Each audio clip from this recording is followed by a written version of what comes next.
మంచి ముహూర్తాలు పెట్టుకోవాలి.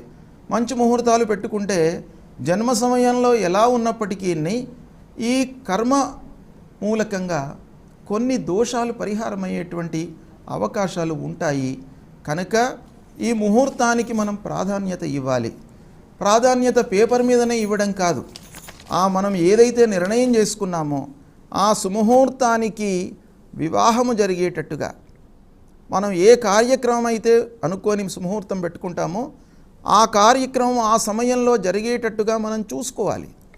అది లేకుండా కేవలము జ్యోతిష్యుల దగ్గరికే వెళ్ళి ముహూర్త బలం విషయంలో వాదోపవాదాలు చేసుకొని ఒక ముహూర్తాన్ని నిర్ణయించుకొని దాన్ని వదిలిపెడితే లాభం లేదు, మనకు జీవితంలో ఉపయోగం ఉండదు. కనుక ఏం చేయాలి? ఆ ముహూర్తం నిర్ణయించిన తర్వాత ఆ ముహూర్తానికి కట్టుబడి ఉండి ఆ ముహూర్త సమయంలో జీలకర్ర బెల్లము, వివాహానికి వచ్చేటప్పటికీ సుముహూర్తం అంటే జీలకర్ర బెల్లము, మనం ఏదైతే ఆ కాలాన్ని నిర్ణయించుకున్నామో ఆ కాలం లోపల సుముహూర్తం జరగాలి.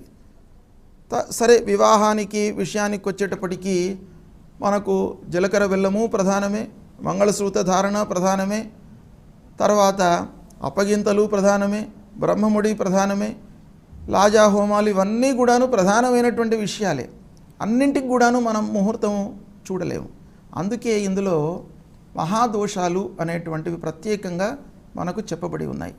21 మహాదోషాలు, 21 మహాదోషాలు మీరు తప్పించి ముహూర్తం పెట్టుకోండి. అది కూడాను సాధ్యం కాదు.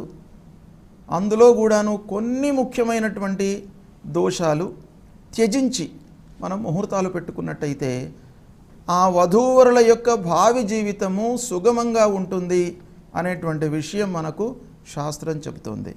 కనుకనే ముహూర్తానికి అంతటి ప్రాధాన్యత ఉన్నది.